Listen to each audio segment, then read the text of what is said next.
his son's at Lexington didn't account for daylight savings time when he called Hubs on his wake-up call. Hubs, you still get a wake-up call? It is 12:18. Yeah, man. I'm old school. Jeez, that is old school. He uses traveler's checks too. All right, welcome to Coach Heupel's Monday press conference. Coach will make an opening statement, and then we will take questions and get a mic. Hey guys, great having the guys back in the building. Obviously a lot of excitement from players and staff. Huge week right here, great opponent in Georgia.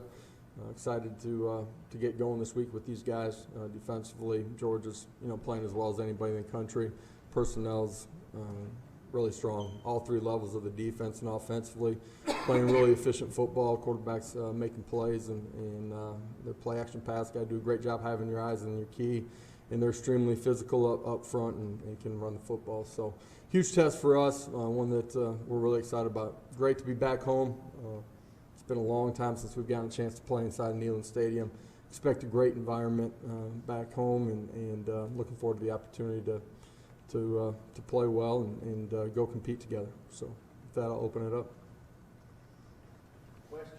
We'll start with Adam and then go to Patrick. Most coaches say you should do what you do best, regardless of the opponent. Obviously, on paper, Georgia's a better team than you guys, and better at what they do than anybody else. What's the temptation like to get outside of the box to do something different this game versus just doing what you guys have done all year schematically? We change every week, based on what you see from the other side of the ball, personnel matchups. Put your kids in the best position. You prepare in a great way. Have a great week of practice and finish it the right way, and then go let it go play on Saturday. You play every game 10 times, it unfolds differently every single time. So prepare in a great way and then react to how it's different. And, I thought last week there's some things in our game plan that were different, and our kids adjusted extremely well in all three phases of the game. There's lots of things that we can do better from last week too, but Georgia's a great opponent. Our guys are going to be ready to go compete for 60 minutes. I have no question about that with this group. I love competing with this team. Josh, this was announced late last week, but obviously there's a lot to talk about on Saturday night, but just the investigation being over with and no bowl ban, just kind of, I know that's just maybe the next step in the process, but what's maybe your reaction to that step being taken? Yeah, for sure. For our staff and players, I've said it from the time that I've gotten here, really believe that this was just going to be a speed bump for our program. And the kids that are here and the kids that we recruit are going to have a chance to go continue to compete for championships. And fully believe that. I think it's really unique that our university found out about what was going on, reported it, and has been transparent from the very beginning. And, for our kids, I think it's really important that we're able to move forward.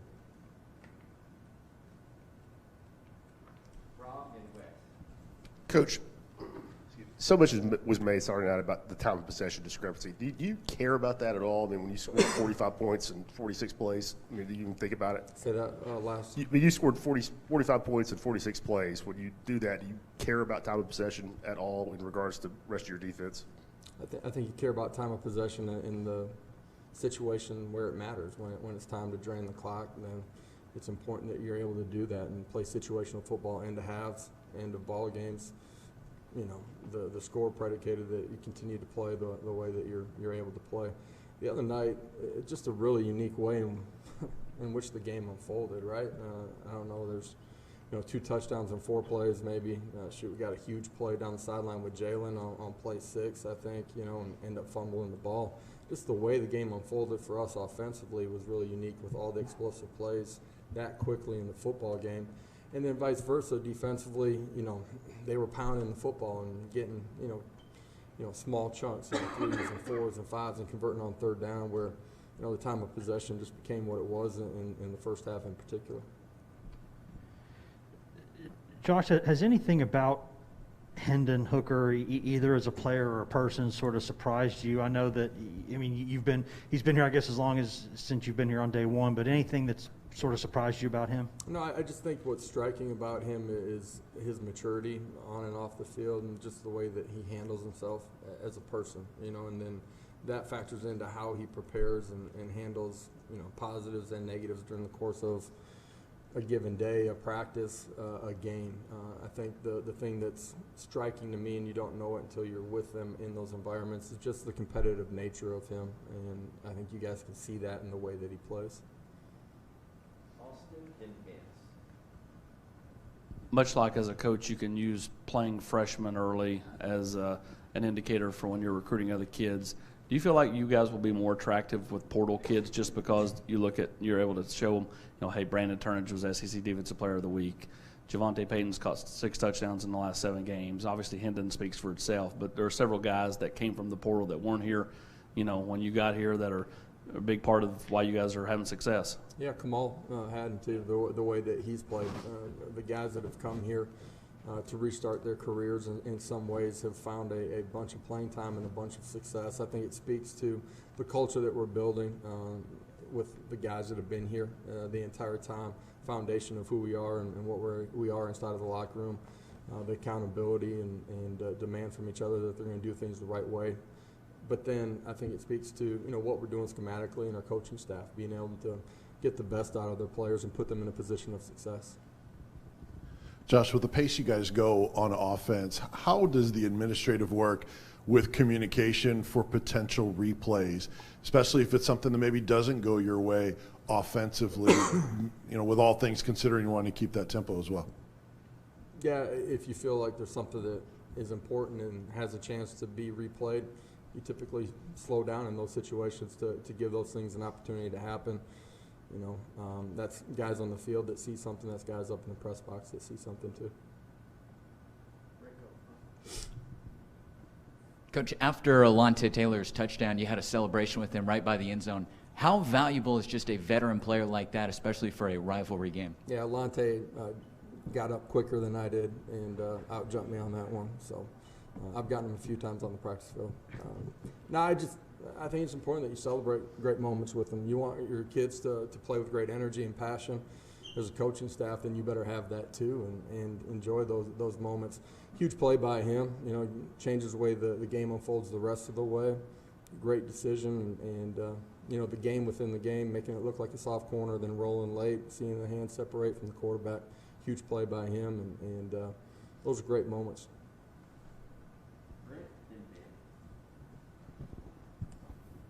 Coach, you had 2 kickoff returns on Saturday night for over 30 yards. What's protocol for Velus back there? Does he have the green light, or is that something that's determined by you guys on the sideline on whether or not you're going to fair catch that? Kind of what's his options back there? Combination of both. The depth of the kick is going to matter too, right, in the decision of when you're bringing it out. Thought Coach Eckler and our special teams, our return unit did a great job of adjusting. It's a guy that I think 91% of his kickoffs have been touchbacks, and we're able to create a big play with Velus, get the ball out to the 50 with the penalty, and then Jimmy in our front line do a great job of adjusting to a sky kick, and he brings it out to the 50. Those were huge momentum and field position plays in the game. Talked about that with the guys today. Last thing, too, on the running back situation, do you feel pretty optimistic where you are with Jabari and Tyon? Because I know they didn't finish the game Saturday. Yeah, I think the guys that got nicked up during the game, Jacob Warren too, we'll find out more as we go through the week, but I feel like those guys will be in a position to help us on Saturday, but we'll find out more as the week goes on. Josh, when you went back and watched the film and talked with Coach Banks, just did you all feel like guys were in position defensively to make plays and they just missed tackles, or was it a combination of missed tackles and not being in the right place? Yeah, majority of it was missed tackles. Some of it's those guys, pushing and falling forward, hitting them at 2 and it being a 5-6 yard gain. Their offensive line, their tight ends, extremely physical. Their backs ran with great pad level too. We got to do a better job this week. Eric, then Adam. Georgia in the front 7, they like to stand up, sometimes go from a 2-point stance, move around, try to confuse the offensive line outside of just being really good to begin with. What have you seen from that unit on tape, and what's the challenge for your big guys up front? It starts with the personnel. They're big, long, physical, athletic. They play with speed. They do a great job of retracing on perimeter screens. You see that show up. when you think you got space, it closes down pretty quick. I don't care if that's in the core or out on the perimeter. They're able to rotate a lot of guys too. The depth of their football team is a big part of their success. Being able to play guys, essentially almost in 50% of the ball game and rotate through. For us, we got to do a great job of getting hat on hat. We got to be physical. That's on the perimeter. That's in the core. We got to do a great job of communication too in their third down package. How much of Georgia's defensive success is based on what they do on first down, getting teams into a bad down and distance? That's a huge part of any defense, right? Where you're playing on your terms in third down in particular, and you know what's coming. You got a chance to pin your ears back and get after the quarterback. They've done a great job of creating havoc and flipping the way the game's played. You look at the Florida game; it's 3-0 with 2 minutes to go in the second quarter, and it's a 21-point burst of points by them in the last 2 minutes. Go to Madison in the back. Coach, Hendon Hooker was named the SEC Offensive Player of the Week. Kate Mays was named Offensive Lineman of the Week.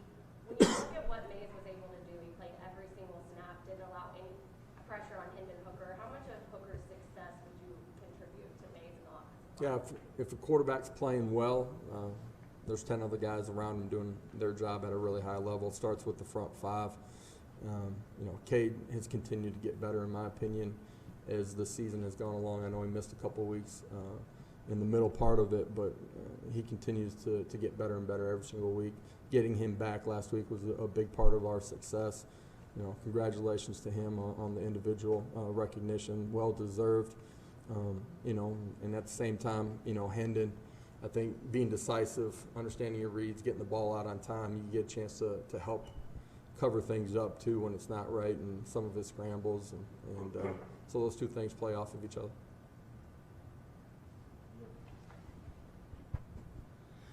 Coach, the defense has had to battle, obviously, numerous quarterbacks that like to get out and run the ball whenever a play breaks down. Is it fair to say that this defense is confident going into a game this week where the quarterback not necessarily known for his scrambling ability, and would they be a little relieved in knowing that fact? I've seen on the crossover tape that I've seen, Stetson can get out and make plays with his feet too. At the end of the day, we got to do a great job pressing in the pocket. Got to have lane integrity. Our defense will be confident going into this football game. Back to the back. Coach, you talked about Heupel and his competitiveness, but about who? Hendon Hooker. I'm competitive too, though. You are competitive, definitely. But you spoke about Hendon Hooker's competitiveness. We don't really get to know these players all that well off the field. So, how would you best describe Hendon Hooker as a personality off the field?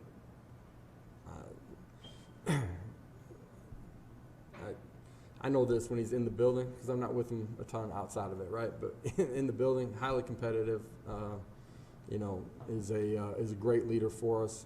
I think his personality probably comes out a little bit more when he's outside of the building and away from football. Super engaging with his teammates and everything that I've been able to see. Josh, I know that I'm sure this isn't the plan necessarily, but again, on Saturday, Javonte makes a huge play early in the game, and I think he gets maybe a couple more touches throughout the game.